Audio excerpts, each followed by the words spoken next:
ঢাকা দক্ষিণ সিটি কর্পোরেশনের নগর ভবনের অচল অবস্থার দায় প্রধান উপদেষ্টা এড়াতে পারেন না বলে মন্তব্য করেছেন বিএনপি নেতা ইশরাক হোসেন। স্থানীয় সরকার উপদেষ্টা আসিফ মাহমুদ সজীব ভূঁইয়ার পদত্যাগ এবং দুর্নীতি অনুসন্ধানের দাবিও জানিয়েছেন তিনি। শপথ না নিয়ে মেয়রের দায়িত্ব পালন করবেন না জানিয়ে ইশরাক বলেছেন, দ্রুত দাবি মানা না হলে আন্দোলন আবারও রাজপথে ছড়িয়ে পড়বে। আহমদ অনিকের রিপোর্ট।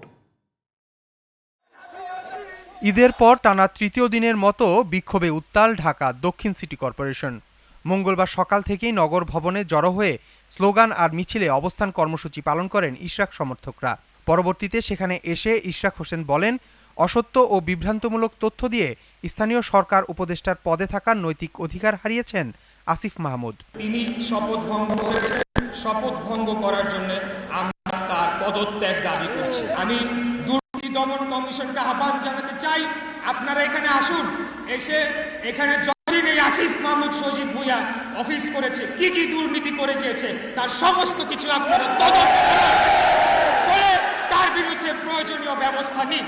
মেয়রের শপথ না পড়ানোর ফলে যে অচলাবস্থার সৃষ্টি হয়েছে তার দায় অন্তর্বর্তী সরকার এড়াতে পারে না বলেও মন্তব্য করেন ইশরাক হোসেন। নগর ভবনের যে অচল অবস্থা, সেটার জন্য একমাত্র দায়ী এই বর্তমান অন্তর্বর্তীকালীন সরকার, এর উপদেষ্টারা এবং বর্তমান প্রধান উপদেষ্টাও এটিকে এগিয়ে যেতে পারেন না। তাই উনি সর্বজন শ্রদ্ধেয় ব্যক্তি, ওনাকে আমরা সবাই সম্মান করি।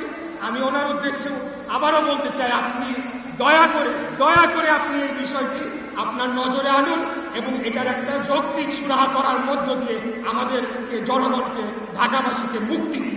আনুষ্ঠানিক শপথ ছাড়া মেয়রের দায়িত্ব গ্রহণ করবেন না বলেও জানান তিনি। স্থানীয় সরকার যে আইন রয়েছে 2009 সালে গৃহীত এবং 2010 সালে তার বিধিমালা গৃহীত হয়, সেই অনুযায়ী অবশ্যই শপথ গ্রহণ অনুষ্ঠানটি আয়োজন করতে হবে।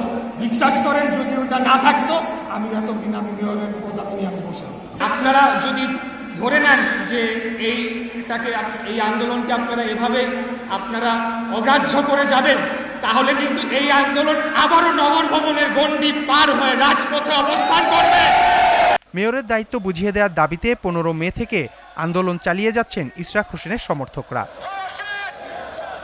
আহমদ অনিক, জিটিভি নিউজ, ঢাকা।